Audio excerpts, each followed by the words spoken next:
am Linda van Tilburg, and today I have Sam Hopwood from Sable International with me. He is the Australian immigration specialist, and we would love to catch up with him. What's possible in terms of Australian immigration? Hi, Sam. Welcome to Biz News. Hi, Linda. Thanks for having me. Well, the rules seem to keep on changing. What is the present situation? Yeah, that's true, Linda. The one constant in this industry is change. And certainly we have a lot of change afoot here in Australia with our immigration policies. And it's been on the change for the past year or more. And we anticipate more changes in the near future. The immigration minister came out last year and said that she was going to totally revolutionise our immigration system. And we've seen small tweaks here and there throughout the system in the past 12 months, most of them beneficial towards migrants, I must say. And we're expecting between now and the end of 2024 to see a lot of new big changes. And those changes are going to relate to employer-sponsored visas and to general skill migration. And essentially, those are the two categories that the government use to address skill shortages here in Australia. And they're going to be changing the system and tinkering with it and tweaking it. And overall, they're trying to make it more beneficial for Australia as a whole. Some of these changes will not be of benefit to some migrants, and some of these changes will be benefit to other migrants. And I think that's probably where we'll try and focus our attention tonight and talk about the winners and the losers, I guess, in the big scheme of things. Yeah, well, okay, let's go for winners, because then, you know, that might open avenues for South Africans who might be considering it. Yeah, for sure. Well, let's start with employer-sponsored visas. So one of the big changes that the government made last year was to try and level the playing field, as they called it. And that was to address some inequities in the system that meant that some migrants who came here on work visas were not eligible for permanent residency. And those were people who were working in occupations which were on a short-term list against those migrants who came on occupations that were on a long-term list. And so changes have been made to try and level the playing field so that all migrants who come on working visas, the 482 visas specifically, will now have pathways to permanent residency. So as an example, if you were a mechanical engineering technician, previously you were on a short-term list that did not have an avenue or a pathway to permanent residency. But if you were a mechanical engineer, then you were on the long-term list and you had a pathway. So the government have made those changes, and they're very favourable changes, and I applaud the government for making those changes, which means that if you come to Australia on either of those two occupations now, you will be playing under the same rules, which state that you need to come to Australia, live and work here on a 482 visa for 2 years, and now you can get permanent residency, whereas previously it was possible for some, but not for others. So those are really good changes, and all I can see is winners in that particular cohort of applicants. So that's good news. But the government's got more changes afoot, and they're going to scrap what we currently refer to as the 482 visa. So this is the visa that is used by most employers here in Australia to bring overseas skills to Australia. And the government's going to get rid of it and call it something else. And we're going to work under a new system. And it's going to be a 3-tiered system. So they're basically going to split the skills into 3 different tiers: tier 1, tier 2, tier 3. And the top tier will be those people with specialist skills, aimed at people who are earning over $135,000 a year here in Australia. They're going to put these people at the top of the list. They're going to process them quickly, within 7 days, they say. How they're going to do that, I don't know, but they say they're going to do it within 7 days. So we'll wait and see about that one. The second tier is core skills. These are for individuals earning at least 70,000 Australian dollars, and it will probably be the largest of the total group. And then the last tier will be essential skills, and those people who are probably working in less highly skilled jobs, but still jobs which are important to our economy.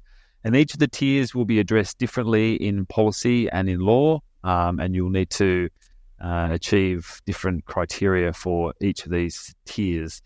So at the moment, all we have is announcements. So the government have announced things. So we haven't seen any law yet. We haven't seen any policy yet. We've just seen a lot of announcements as to what they intend to do to the system.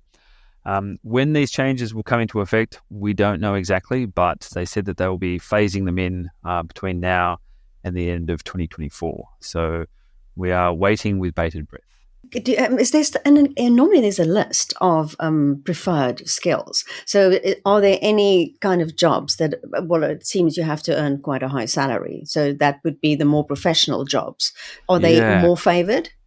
So as of this point, we don't have a specific list. The list is currently under consultation, and there's been a lot written about the consultation at this point in time because some occupations on the list within the consultation process have been earmarked for removal from the list, and this is causing quite a bit of drama here in Australia because there's a number of occupations on the list which have been earmarked for removal, which are in high demand, and everyone is shaking their head saying, how could you possibly remove that occupation from the list? Whilst other occupations have been left on the list or have been earmarked for in high demand. And yes, there's I think the government's got a lot of work to do to get their list correct. They have said that in the top tier, for those earning over 135,000 Australian dollars, there will be no specific list. So you could be of any occupation. As long as you're not in a trade, they say that you could be working in any particular occupation. And if you have an offer of employment from a sponsor here in Australia, then if it's over 135,000 Australian dollars, then it will be considered as a serious occupation, regardless of whether or not the occupation is specified on the list.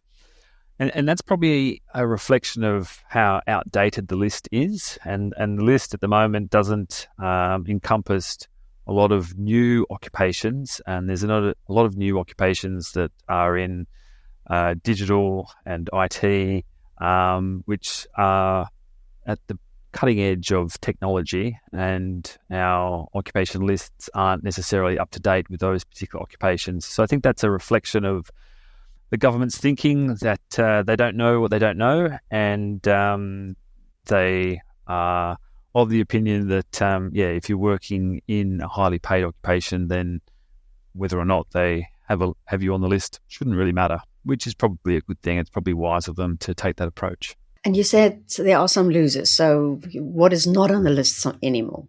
Yeah, what is not on the list anymore? Well, some occupations have been earmarked for removal from the list, like, for example, restaurant managers or even cooks. Here in Australia, we have a huge shortage of people who work in the hospitality industry. And if you run a restaurant or a cafe here in Australia, the labour market is such that, you're struggling to find people to work in your business as a restaurant manager or as a cook or as a chef. And those occupations have been earmarked for removal. There's been consultation, there's been submissions to government, and people are jumping up and down and saying, please don't remove these occupations from the list. So again, we don't know whether or not the government's going to carry on through with their intentions and with what has been earmarked on the list. If those occupations are removed, then the losers will definitely be those industries specifically, people who work in the industry, people who own businesses in the industry, and they will suffer. So, I can see you shaking your head. We're all shaking our head as well, saying, surely no. But sometimes it's a matter of process, and the government needs to go through their process and their consultation to find out, which parts of the industry, will jump up and down enough to shake the tree, to find out what falls out of it, and to ensure that they remain on the list. So we wait with bated breath. So that's the employer-sponsored route. It's 3 different tiers, and like I say, at this stage we don't know too much because those lists are yet to be published. The other section of our migration system is what we refer to as general skill migration. And this has been a great servant to Australia over the course of a number of different years to provide skilled labour to Australia in a number of different occupations. And this is where the government, the federal government, build their own lists, and they determine who is in demand and who is not in demand. And it's been studied by very clever people over a long period of time, and they have determined that the skilled occupation system for Australia has not delivered as they had hoped. And we have examples, a lot of examples of very highly qualified and skilled people migrating to Australia who may be, have PhDs and, great experience overseas. They come to Australia and they end up driving Ubers. So this is where the system is failing.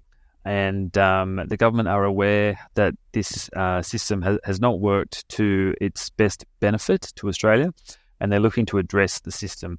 So general skill migration works on a points-based system. You score points at the moment in accordance with your age, your occupation, your academic qualifications, your work experience. The system cuts off at the age of 45, as we currently know it. And basically, we have a problem in Australia whereby we have an ageing population, and we need more younger people who are going to provide to the tax base, so the federal government can collect more taxes over a longer period of time. So we believe, and this is when I say we as an industry who work in the industry believe that the changes which will be made to the point system will probably benefit people who are younger and who have greater possibilities and prospects of employment here in Australia. We don't want people with PhDs coming to Australia and driving Ubers. That is not of great benefit to Australia. So we believe that they will probably change the system and gear it more greatly towards younger people and people who have work experience in their occupation and who perhaps have an offer of employment here in Australia, or who might be here in Australia already on a temporary visa and who are working in their occupation. There's been studies done, and those studies have told us that good migrants are those migrants who are here in Australia and who are working in their occupation, in an occupation they have gained qualifications for either here in Australia or overseas, and they have an employer who is benefiting from their skills. So again, we don't know how they're going to tweak the system, but it's probable that they will place a greater emphasis on those people who, like I say, either have an offer of employment in Australia or already here and working in their occupation. A lot of changes coming. Is there any deadline for it? Because you're also in an election year, as basically the rest of the planet. Yes, it's interesting, isn't it, that we are coming towards an election in the next 12 months. And the immigration policies are used by governments the world over to argue, why they should and shouldn't be returned to government based on their immigration policies. And we have a problem here in Australia that we don't have enough housing. We have a great landmass, but we don't have enough people to house people here in Australia. So people think we have a migration problem, as in we have too many people, but we don't actually have too many people. We just don't have enough houses, and that puts a lot of stress on the system. So the rental market here in Australia is very expensive, and the government must be seen to be doing something to address those problems.